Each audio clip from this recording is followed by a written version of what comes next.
We pick things up with Asbel nearing the end of his knight training under the guiding tutelage of Malik Caesar, a veteran knight of Windor, who actually originates from Fendel. Skipping ahead for the details on that, Malik defected to Windor following the death of the leader of Fendel's daughter, who he was close to. This was after the aforementioned border closure, him going through Strata to reach Windor, which some of their members can do. The death so broke Malik that he more or less gave up on his cause, as he was a former member of both Fendel's military and the rebellion against Fendel's leader, which once more only formed because it is not popularly known how bad the situation is with the Valkanists, nor how short the country is on Eleth thanks to that and Aston's trade war. Though Malik himself presents another reason why I wish Yuri Lowenthal had voiced Asbel in this game in the English dub of it, as Malik's voiced actors are Hiroki Tochi and Jameson Price respectively, both actors having played Ovan in .hack GU, to deepen the mythos reference made by Takahiro Sakurai's character, and of course the costume I have Asbel in for the rest of the game from here on out.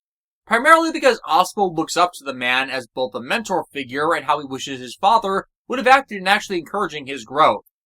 This is also why my position has been that the problem was not, and never has been Asbel, as he has no issue in listening to the thoughts, opinions, and authority of those who have earned his respect. He doesn't dismiss someone's words out of hand, and considers their point of view and defers to their experience in their respective fields. The only reason he didn't do that with Aston was because Aston just demanded to be in the right and lashed out like a bully whenever he didn't get his way. Yeah, I spent an hour bashing Aston last time, but the contrast is necessary for what comes later, as in many respects, Malik isn't just the Ovan parallel to the Haseo equivalency elements that Aston brings up, but also the Kyoshiro Todo analog with the running Code Geass parallels, as Malik is the master who trained Asbel to be better and more open to the world and his means of solving problems going forward. Unlike Suzaku towards Todo, though, Asbel actually listens. I didn't get into much of it last time due to, frankly, lacking the space to do it, but why I'm jamming the thesis that Aston was the problem down people's throats like I am is, well, Asbel in many respects is how Suzaku Kuruki should have been characterized in Code Geass if they weren't just going to just have him be the tritagonist and villain of that story. For everything that was ultimately proven to be a lie about Suzaku, his compassion, his concerns for people's well-being, his bonds and friendships and priorities, these are all factually true about Asbel. He is a genuinely honest person looking out for those he seeks to help and protect the best that he can. And he isn't doing it out of a self-aggrandizing agenda to justify his own past actions as being in the right and ignoring what is inconvenient for him to acknowledge in doing so, but with intent to make up for things he feels are his genuine mistakes by learning what they were and how to avoid them so they never happen again. He is never seen once defending a bad decision to then ultimately repeat it.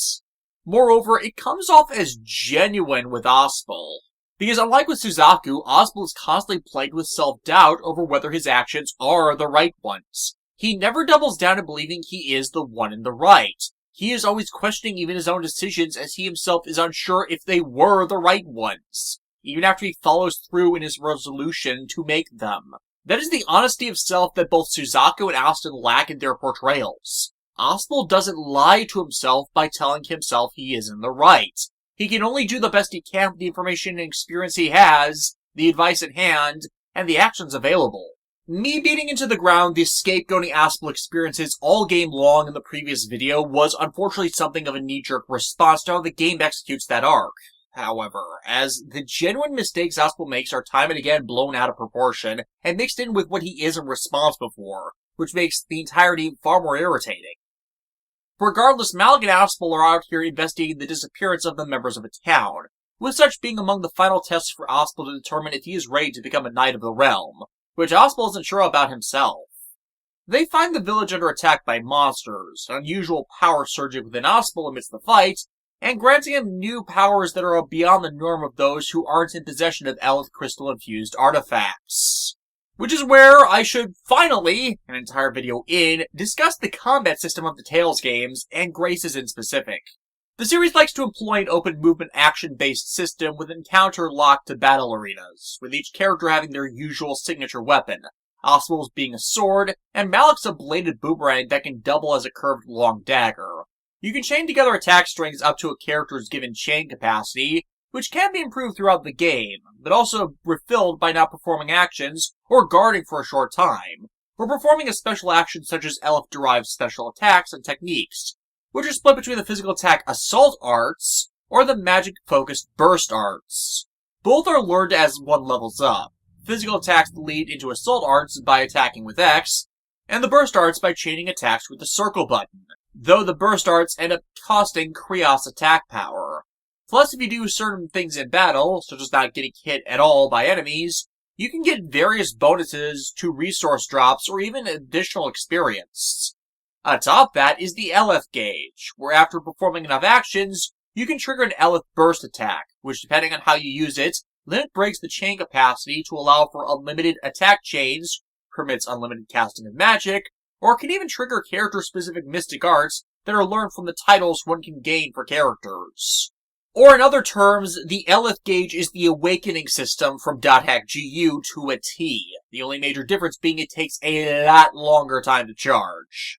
It's a relatively open system, with new skills learned regularly from leveling up, or at times exchanging titles the characters earn.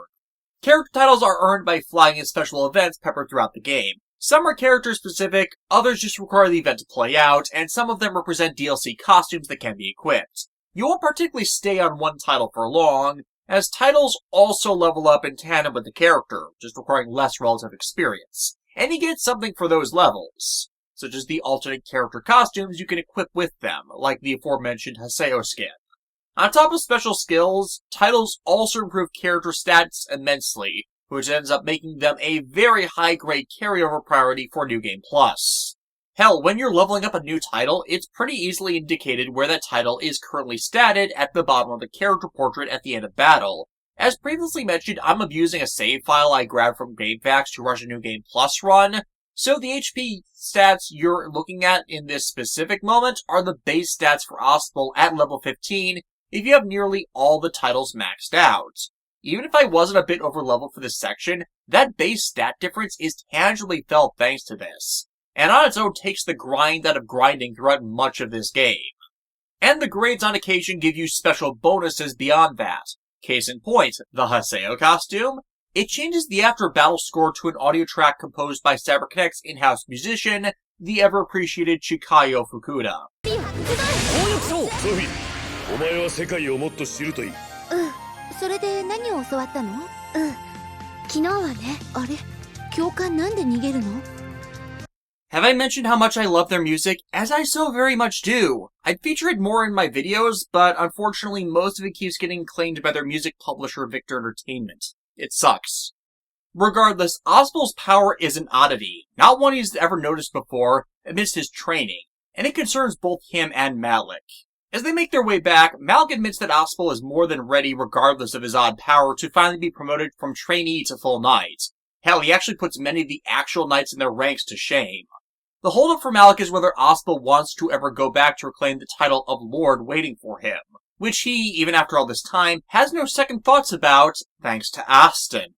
The conflict here is, for some reason, knights cannot be bestowed lordship as a reward for their services or return to claim such a title after they become knights, which is usually how such noble titles and positions even came about in the first place. Knights would swear fealty to a king, serve him, then as they began to age, they would be awarded a noble title and a plot of land to lord over in the name of the monarchy of the lands as its local protector and steward if their family didn't possess them already. That's how such feudal systems work.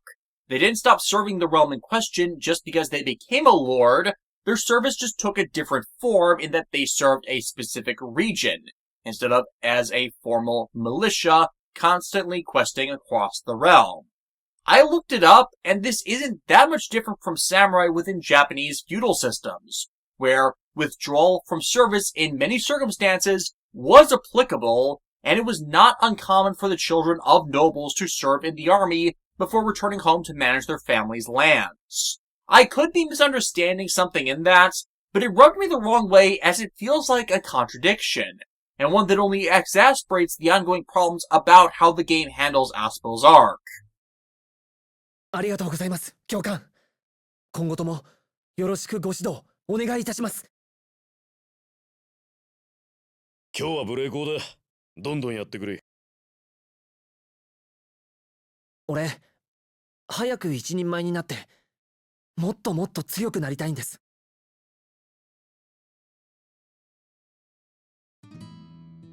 何事も焦ってはいい結果を生まない。ですが、ぼやぼやしている間に大切なものを失うかもしれない。そう思うと、故郷を出るときに誓ったんです。もう誰も失いたくない。そのために強くなるって。誰かを守る強さか。お前が騎士になることで誰かを守れるなら、それはとても喜ばしいことだ。しかし、騎士になっただけでは守れるものもあることを覚えとけ。はい。 For who should come crawling out of the past but Cheria, who I have placed in the Resistance outfit of Callan Kozuki, as supplied by the Code Geass costume DLC, as frankly I hate the grand majority of Cheria's outfits, and this one generally feels more setting appropriate than her normal attire. Granted, that's a me thing, as I am one that very much appreciates Callan's character design. Regardless, Cheria has come here specifically to see Asbel, as it finally happened. Aston's multi-decade pissing contest with Fendel finally got him killed. This is my shocked face.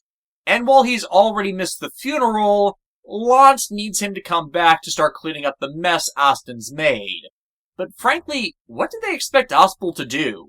Asbel isn't exactly a military commander, and shoving the position of Lord on someone who has no training for the job, no experience in leading others, and no talent for military logistics or long-term planning in a war setting. So what do they all actually expect him to do?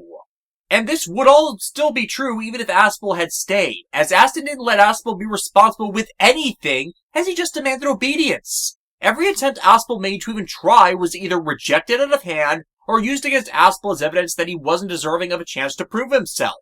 By everything presented in the childhood arc, Asbel would have been just another yes-man, unqualified for the role even if he had bowed his head to his sperm donor instead of seeking a different path than the one Aston was shoving him down.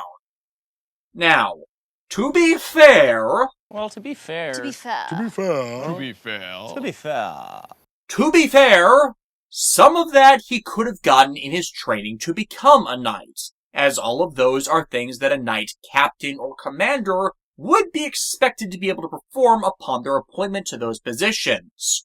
But those are all things that require training and experience with.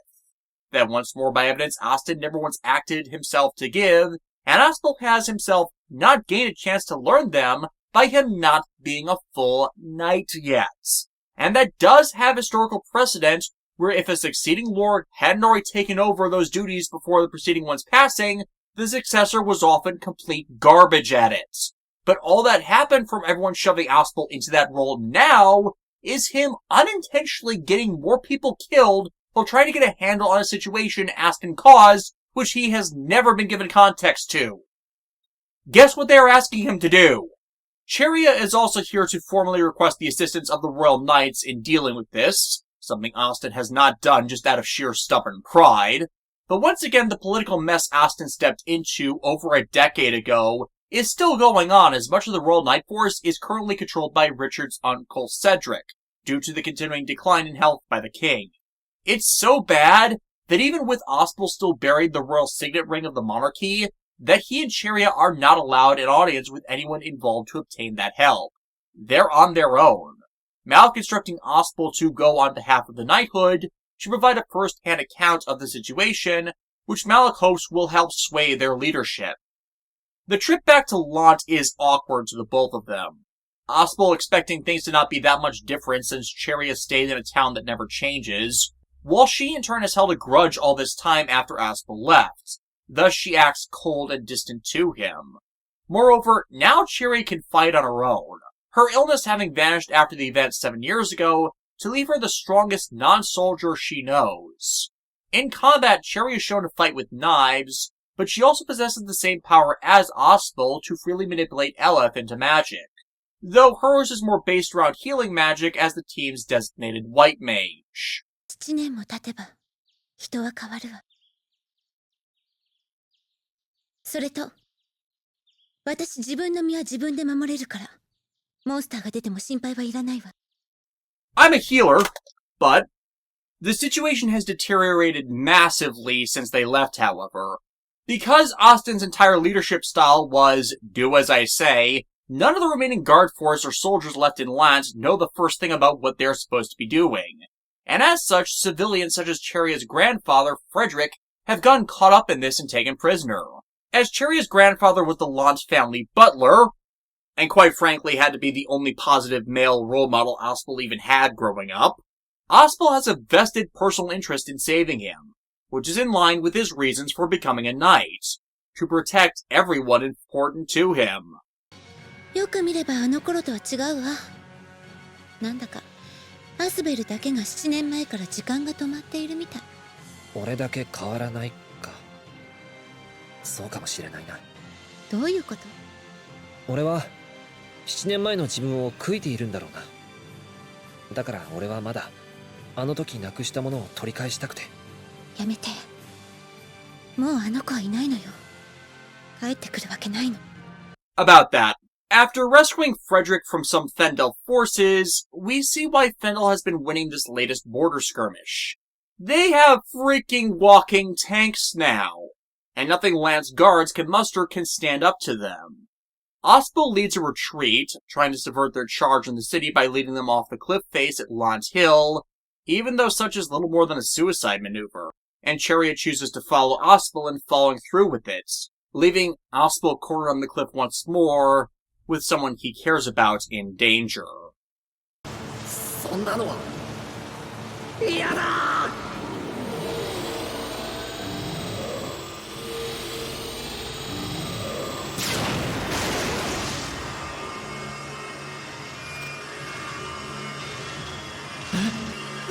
なんだ。あれは。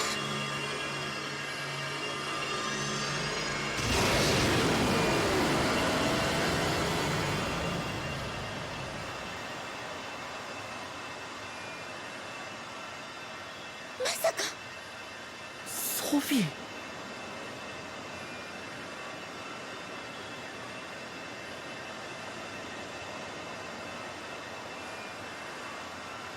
Okay, you know how I said earlier that there was a plot-relevant reason why Asbel, Sophie, and Richard didn't die from falling over the Lance Hill cliff? Yeah, this is where we get context to that. Sophie's resurrection here happens because she is not a normal human being. While the people of this world do not have context to this and confuse such with just a type of magic cell, Sophie is in fact a techno-organic android, one capable of disassembling herself into component nanite-equivalent pieces that can hide themselves within physical objects until such a time they recover sufficient energy by which to remanifest or repair the main body. Sophie had not reconstituted herself before this point, as these nanites had split themselves following the attack from that monster in order to heal all of them from the damage it did to them. And all of them were split up immediately after she appeared to die, thus there was no opportunity for her to restore herself after the energy levels of those nanites had regenerated.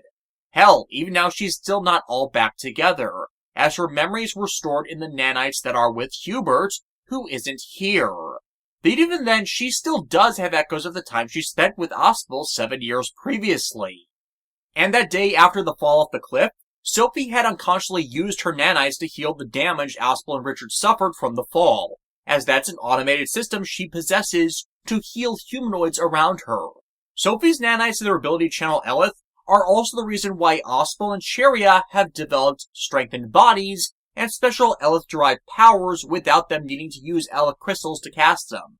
The nanites that were in their bodies, and those that remain in them after Sophie's resurrection, have become the medium by which they are cast. This is also why Cheria's asthma-like illness vanished after the incident. The nanites repaired her respiratory system, so the condition no longer affected her. Cheria does not know how to respond to this, but the echoes Sophie has from before are enough to convince Asbel, which over the next few hours Cheria does nothing but condemn him for believing, not wanting him to wish away with blind idealism his biggest mistake. そうやって自分に都合のいいように考えないで。シェリア。ねえ、どうしてその子は死んじゃったの？それは俺たちを守ってくれたんだ。きっと彼女が俺たちを大切に感じてくれていたからだと俺は信じているよ。And I'd agree with the sentiment if not for, again, all that stuff I said last time about the game constantly scapegoating Asbel.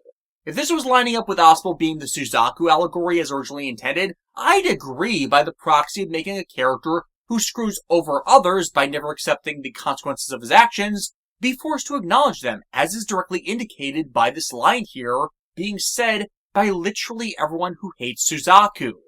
But because it's not, it doesn't hit the way the story intends it to, and instead makes Cheria guilty of one of Suzaku's myriad of sin by ignoring the evidence of her own experiences. I'll get to why Cheria is doing it later, but the long and short of it is she's wrong, we have evidence she is wrong standing right there, and our objections are only working to make the situation worse, and makes her as a character come off as a bitch. The three return to town, where they get an update on Fendel forces pulling back to their camp at the border, which allows the Lot militia to regroup, and for the game to finally force Asbel to send with his status reports a resignation from the Knights Academy to assist Lot in its time of need, because he is outright guilted into it. This is, of course, the wrong decision, both character-wise and towards the purported themes of responsibility. For as discussed before, Asbel is all wrong for the job of a lord in this setting, but no one is listening to him, just seeing what they want out of him and claiming to him that that is what responsibility is, when it is not, but the game treats it as so. It is backwards to treat the person who was deliberately not part of the situation to be blamed as responsible for it, while the dead man that caused it to be hailed as a martyr. For because Asbel has now withdrawn from the Knights at everyone's insistence, the Knights now have no reason to come and help one of their own, as was the entire purpose by which he was sent. To force the higher-ups in assisting against the invasion of territory that belongs to Windor to begin with, and to not leave one of their men behind. Several of the higher-ups among the Knights are all part of the treason plot against the king, and are already prepared to abandon Lans entirely to push forward their own agenda, making it so the king is viewed as too weak to rule if they let their territory be lain under siege for so long without assistance, so it would overthrow him to bring someone with power to take back the land to the throne, even if the conflict has gone on as long as it has because of Austin. And their lack of support from them is also because of Austin. No one in Asbel's immediate sphere of the Academy is later revealed to be part of it, however, and the Academy has command of enough forces themselves to have made a difference had Asbel been allowed to submit his report as originally intended instead of his resignation letter. So the reason Lot doesn't get the support it desperately needs has as much to do with the shit Austin enabled to continue it as it does everyone's own myopia in forcing Asbel to becoming Lord and resigning from the Knights. In essence, the traitors took advantage of Austin's bullshit once they recognized his hypocrisy in constantly antagonizing a neighbor, and are now reaping the rewards as after this they have a legitimate reason to declare war on Fendel and take the land for it themselves. All according to Keikaku. Now, despite all I've said about Asbel being completely wrong for this role he's being forced into, he does have a good plan to try and put this to rest quickly, and it's one Austin never considered. Right where the Fendel forces are camped inside the Lant border, there is a collection of sea caves that have multiple inlets to send through their forces to attack Fendel from behind their lines, and resecure the border fortress. Timing is of the most importance in this, as if they wait too long to strike, Fendel could recover their stamina and lay siege on Lans again, and if they do so while Lant forces are in the tunnels, the entire city would be left unguarded. Asbel taking Sophie and Chariot with him as the axe to the point man leading the charge to secure the caves for the rest of the men. And the game from this point on proceeds to call this entire sequence of events the wrong impulsive decision of a man who can't do anything right. So, hey, do you all remember those tanks? You know, those tanks that entirely wrecked Lance defenders and almost killed the main cast if it weren't for the act of literal Deus Ex Machina? Long story, I explain it later. Those tanks can only travel by land. To stop them, all it takes is reclaiming and holding control over the gatehouse and bridge that leads into Fendel territory. You get that back, and the tanks are no longer an active threat to the well-being of the land populace, and prevents further reinforcements from continuing that same siege on the city. It becomes a choke point holding back against further invasion and aggression. Thus, the only way to win this is to take it back. And this plan of Asbel's? It achieves that goal by getting between the army that is in the country now and what reinforcements they could call upon. That is the smartest decision they could have made from the information they had. The only problem is keeping that army corralled and attacking at the right time. And they implemented it too late. For by the time they get out of the caves, the Fendel army has already started marching forward into town in their own sneak attack as night falls. And the game proceeds to lambast Asbel for that in the form of lives cost because of his decision. As if the winning strategy for them was to hole up in town and wait for reinforcements, by which they had no idea would even be coming. And again, thanks to the treason plotline, they weren't.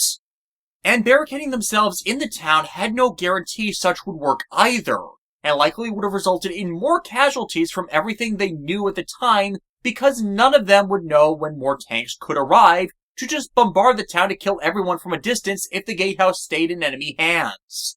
Staying put and doing nothing would have been the worst decision they could have made from all information available, as it hinges itself all on too many assumptions to be trusted. Whereas sneaking the line forces behind enemy lines to strike them from behind with the element of surprise and interposing themselves between the forces and their means of backup was what they could have best done with the resources at hand. There was no way for them to know that Fendel was going to strike when the Fendel forces were already weakened, as the Lot forces have no context on their own end to how outright desperate Fendel's people are for any source of Elith Austin's illegal embargo of the nation had denied them. And a desperate enemy in war is consistently an unpredictable one. And thus, Asbel's plan was not the problem, merely the speed at which their forces rallied and executed said plan, because they lacked the information to properly characterize their opponent's actions. But as is the Aesop best delivered by Patrick Stewart, it is possible to commit no mistakes and still lose. That is not a weakness.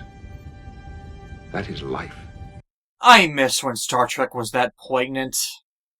And that line, it is legitimately, genuinely the hardest lesson to learn. Hell, I still struggle to roll with the punches life throws at me depending on the day. And in a good story, that would be the lesson to take away from this. But Grace's is not.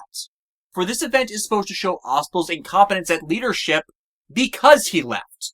Because he tried to follow his dream while taking responsibility for his actions in a way he felt would actually have meaning. But as I said earlier, from all presented evidence, Asbel staying in Lant and obeying his father would have made no difference regarding all of this. It's just as likely he would have died earlier, and with even less trained to assist in making it through such a crisis. Thus, once more, I vehemently, aggressively disagree with this story's assertions. And it makes me hate the game as they're not being backed up by its own damn content, and the reality that Asbel knew he wasn't right nor ready for this from the start! Yet no one would actually listen when he said so until after he was finally browbeaten and guilted into taking it. You cannot tell a story about a character being forced to take over a job they never wanted solely out of obligation forced upon them, and then lambaste them for being bad at it when no one else in the same situation would have done a better one. And yet, that is what Graces does, saying that no matter what, in any circumstances and despite any evidence to the contrary, Asbel is always in the wrong. And despite the analog nature of the character, it is the exact opposite problem that happens with Suzaku in Code Geass. Asbel is never allowed to be right, and Suzaku is never held accountable despite continuously being in the wrong. So what saves Lant from the sins of its previous lord? Even more sins from the previous lord. The forces of Strata coming to intercede on this conflict, led by their commander, Hubert Oswell, formerly Lant. So, how did they know that Lant was in trouble? Lant is in another country, across a large stretch of ocean from Strata. The situation only deteriorated in the past few days, which is not enough travel time to bring in a large enough force to repel the Fendel forces. Unless they were already there to begin with, and waiting for one side or another to exhaust their forces enough to come in and seize the land for themselves. That is exactly what is happening. Framing themselves as Lant's saviors after they deliberately held back and let them almost fall. This is also why Asbel claiming the Lord title as everyone wanted him to was a narrative trap, and worse for everyone overall, as, once again, this has cut the Knights off entirely from this conflict. What makes this worse is this is all still part of the treason plotline of the game. Cedric the Usurper is being supported externally by traitors within Strata's own hierarchy, with both sides trying to redistrict Lant out of it, and Hubert has fallen directly into the center of it all because of his own anger at being abandoned by his family and sold to a complete stranger. He's risen as far as he has, become as strong and educated as he has, out of sheer hate and spite. It's something that colors his character for the rest of the game as well, as he never stops being an asshole at any point.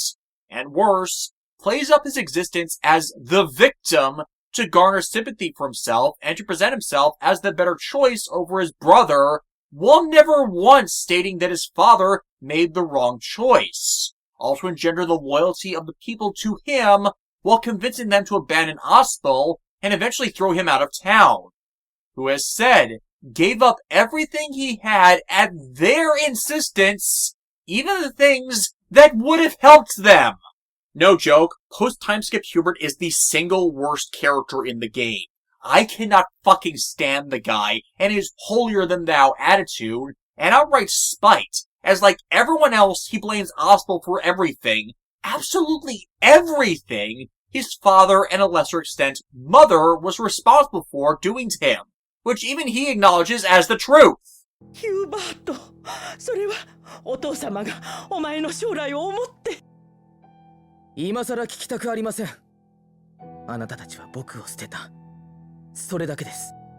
Once again skipping ahead a bit, but much like Fendel, Strata's own Valkanist crystal isn't working. While it's not outright broken, it is producing less and less water eleth, and consequently Strata's water supply is beginning to dip to dangerous lows.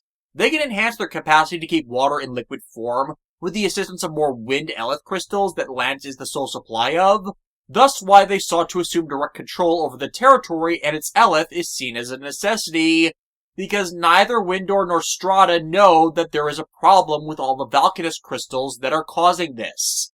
They would have if Fendel's envoys had at any point gotten through, but thanks to Aston's pissing contest with them, Strata agreed with Aston's demands to close their borders to Fendel as well, in an effort to get the crystals previously from Lant's territory. But supplementing one type of eleth with another is not viable long-term. So the only realistic solution to the problem is to let the others know it exists, so the collective minds of the nations could sort it out together. And that was all denied for 20 years by one man's vendetta.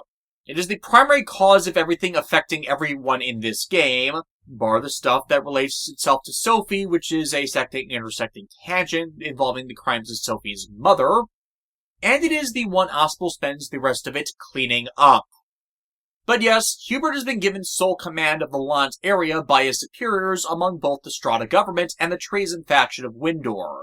The Lant military have abandoned their oath to their lord, and in a story event battle that you cannot win no matter what, even though Asbel is fighting for the liberty of his homeland, Hubert mops the floor with him and exiles him from Lant territory, all because Hubert believes that he has the right to do so, because he was the victimized party.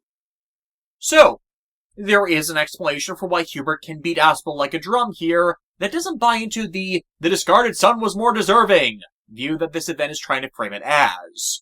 Nor is it just Hubert's rage and hate born from being abandoned, driving him to strike harder than Asbel, who has no wish to harm the one he still views as his brother that his parents treated wrongly.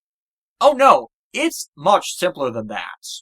For you see, Hubert still has Sophie's nanites within him that are strengthening his body, while Asbel and Cheria don't. Thus, they don't have that power boost, nor even aware of it, to really even begin to harness it to the degree they do further along in the game. Later on, the two brothers have a rematch that isn't a story-driven beatdown, and Asbel wins through with little effort. And the only way that works, with there being no true cause for a massive skill difference to be displayed suddenly, is simply because at that point, Hubert no longer has that cheat code enabled for him to outright win through. And that's a far better depiction that doesn't engender rage at the game itself for continuing the scapegoating of Asbel for things his father was responsible for. Especially since, as we already saw, Asbel would have freely handed the lordship over to Hubert as he knew he wasn't right for it, only for Austin to refuse to hear any word over it. Austin threw Hubert away. Austin abandoned him. Austin insisted Asbel be the heir, and the spare was to be discarded. Aston refused to listen to anyone but himself, and both Hubert and Asbel were victims to his abuse. So Hubert blaming Asbel for all of Aston's actions, when Asbel did everything to shield Hubert from the consequences of Asbel's actions, only for Aston to punish him unfairly, should all be on his bastard of a sperm donor, and to a lesser extent their mother, which enabled him. Lashing out at the one who did no wrong against him, with regards to what Hubert hates him for, is consequently unjustifiable, and makes Hubert one of the outright worst characters in the game, as despite claiming that they reconcile, Hubert never stops acting like an asshole towards his brother, and the game bends over backwards to allow him to remain an asshole throughout. And as a consequence of all this, Austin's own actions once again have caused the very circumstances he wanted to prevent. His sons fighting over the right to rule over the land of Lant, as he did with his brother. And in both circumstances, the entire reason the fight happened was because he refused to just sit down and talk with the involved parties like a mature, rational individual to work it out with them, but instead just declared that his way was right and everyone else must be wrong and abide by his way of handling things without explanation. Once more, you see why I view their father as the Suzaku equivalent instead of Asbel? Because as I said in the Code Geass review, this exact same myopia was the character's Achilles heel that is never once corrected, and damn any content that doesn't recognize it. At the very least, Austin died, so we can't continue to invoke the blame-shifting part of that hypocrisy, so in a way, that's still better than Code Geass has been left in. But we in this game will still be paying the consequences of Aston's actions off throughout it for some time. So, I hate to be a broken record again, but do you get it? Do you get why I'm angry at this one? Austin! Austin was the problem, not Asbel, and I want them to fucking acknowledge it! I was genuinely so angry at the game that I abandoned all footage collection of it for a full week after I got done with this part of it. This is only the second chapter of the game, and there literally wasn't a moment in it yet where I agreed with a damn thing it was doing. If anyone feels that I'm overtly defensive regarding Asbel on this, and I'm taking his side too much, well, that's for one simple reason. No one else does! To do the story they're trying to, you have to show with validity that the character is screwing up, making mistakes in situations where they could have made different ones, and see a need to learn or correct a previous behavior that was causing conflict unnecessarily. And yet, as I have showcased, it has not successfully done that once. This is another reason I spend the entire game with Asbel and Haseo's X form, because it represents the exact thing Tales of Graces never once correctly does with Asbel's story. Haseo's character growth in the .hack.gu games is largely predicated on his personal guilt by being unable to save a close friend of his, Shino, and those he trusted refused to help him. And then once he believes he has the power to save them through force, overdoes it because he comes to believe other individuals are deliberately standing in his way of saving her. He closed himself off to other paths through no fault of his own because he was abandoned by them, yet feels genuine disgust with himself for almost causing someone else to suffer the same comatose status Shino spends GU's storyline in, and that self-loathing being justified because it is a genuine mistake that he makes, instead of one he is scapegoated for. Haseo is depicted as a well-meaning but deeply flawed person who has his priorities wrong because of how tunnel vision he became due to the cycle of loss and grief he was working through throughout his story, and part of his story is overcoming these character flaws. Asbel? You cannot say the same, as the sins he is being drowned by are not his own. Thus it is difficult to see a reason why he should be learning from them to begin with, because he's not at fault. It has been 10 years since I originally published my reviews of .hack.gu, and there is a genuine reason that it has been referenced and used as a point of comparison in so many of my videos since it, as what it did is not difficult to do. Many of the same story points Graces is trying to use are there in GU, and it's not using any of them right. The characters are in the wrong positions for them, and the narrative is doing the wrong things with them, top to bottom, throughout the tale to perform that same level of execution.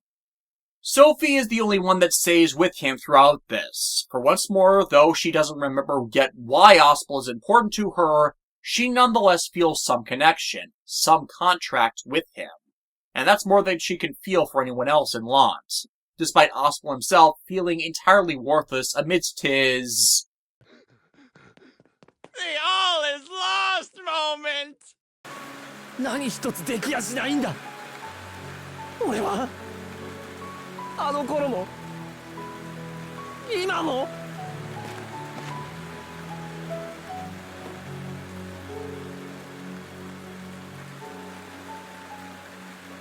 Man, I really should not have had Sophie and CC's outfit during this scene, as they just did not have the sprite rigging right for those sleeves, so the animation clipping is quite terrible. As many in the audience could probably tell by now, Sophie is the game's CC analog, a mysterious girl with a mysterious past and mysterious power, who doesn't seem to act human, and endows normal humans with a mysterious power of their own. Unlike CC, Sophie actually is not human, and is learning what it means to be human from a compassionate individual she forges a bond with, which over time allows her more human traits to flourish. Because of that, she ends up filling the little sister role of the cast with her pure innocence, and displays a primal compassion to those around her, despite her non-human origins, which one would think would make her unable to feel such empathy. And yet, frankly, she shows more of such in her smallest acts than a grand majority of the damn cast. And consequently, that deeply contrasts her and her portrayal against the apathy of CC's longevity that leaves that character to being little more than a selfish old granny in an eternal teenager's body and mental state, while being incapable of learning from centuries' worth of mistakes to just keep repeating them. Sophie, while she is as long-lived as CC, does not have those shortcomings to her character, as she's a naturally inquisitive girl whose actions and experiences really are all guided for the better by being around Asbel.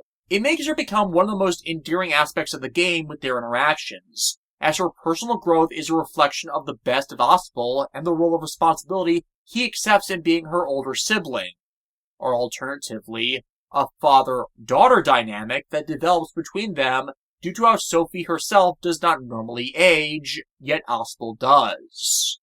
It also reflects one of the reasons I generally don't like CC and Code Geass, beyond the reasons the story already gives me, as her apathy is a reflection of her role as a story device in the narrative and not as a character. CC is someone that has no role in the story being told beyond giving Lelouch his special power, and yet she continues to intrude upon it in doing so and screws over other cast members who have things that should have been done by them stolen and given to her instead.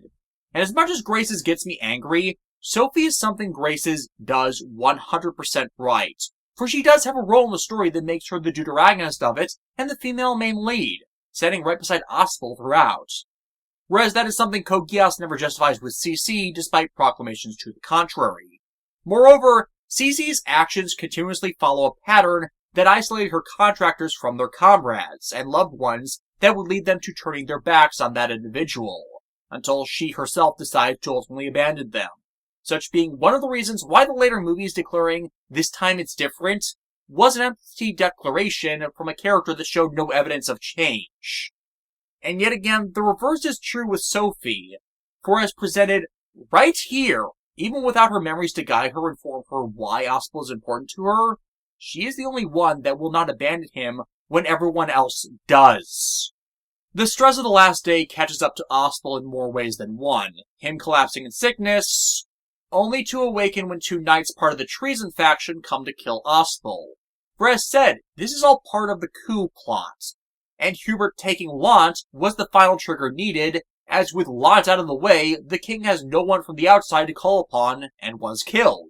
His brother Cedric finally taking the crown for his own. Richard slinking off while Cedric spreads word of either his death, or that he is guilty of some unspeakable crimes, which the normal knights have no awareness of, mistakenly thinking their traitorous superiors just want him captured, instead of wanting to kill him. Which is where Asbel enters things when they make it back to Verona. Asbel remembering the catacombs underneath the castle, and thinking to try and find Richard there, which we do. アスベル、本当に君なのかい？